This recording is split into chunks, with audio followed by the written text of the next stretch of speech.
വിദ്യാർത്ഥി നേതാവിൽ നിന്നും CPIMന്റെ ജനകീയനായ നേതാവായി വളർന്നു സീതാറാം യെച്ചൂരി. അടിയന്തരാവസ്ഥ കാലത്ത് ഇന്ദിരാഗാന്ധിക്കെതിരായ വിദ്യാർത്ഥി പ്രതിഷേധത്തിന് നേതൃത്വം നൽകിയ യെച്ചൂരി UPA സർക്കാരിന്റെ നയപരിപാടികൾ തയ്യാറാക്കുന്നതിൽ പ്രധാന പങ്ക് വഹിച്ചു.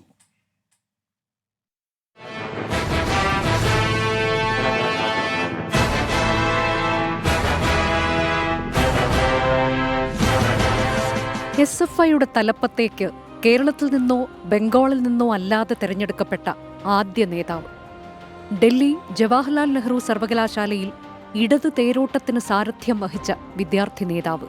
അടിയന്തരാവസ്ഥക്കാലത്തെ ജയിൽവാസം, ഇന്ദിരാഗാന്ധിക്കെതിരായി അവരുടെ വസതിയിൽ നടത്തിയ പ്രതിഷേധം വളർന്നുവരുന്ന നേതാവിന്റെ പോരാട്ടവീര്യം തെളിയിക്കുന്നതായിരുന്നു.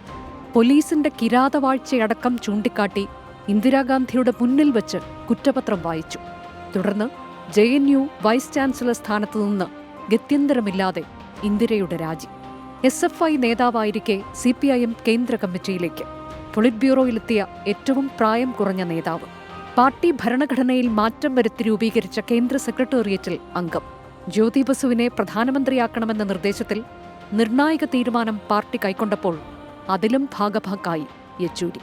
സഖ്യ സർക്കാർ എന്ന ആശയത്തിന് പിന്തുണ നൽകിയ ഹർകിഷൻ സിംഗ് സുർജീത്തിന്റെ നിലപാടിനോട് ചേർന്നു നിന്നു.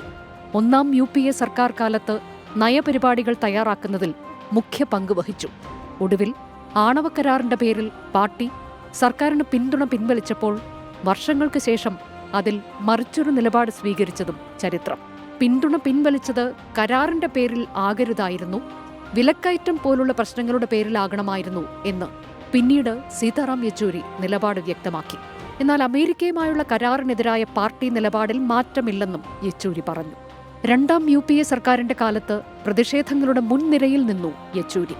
അപ്പോഴും സോണിയാഗാന്ധി ഉൾപ്പെടെയുള്ള കോൺഗ്രസ് നേതാക്കളുമായി അടുത്ത വ്യക്തിബന്ധം പുലർത്തി.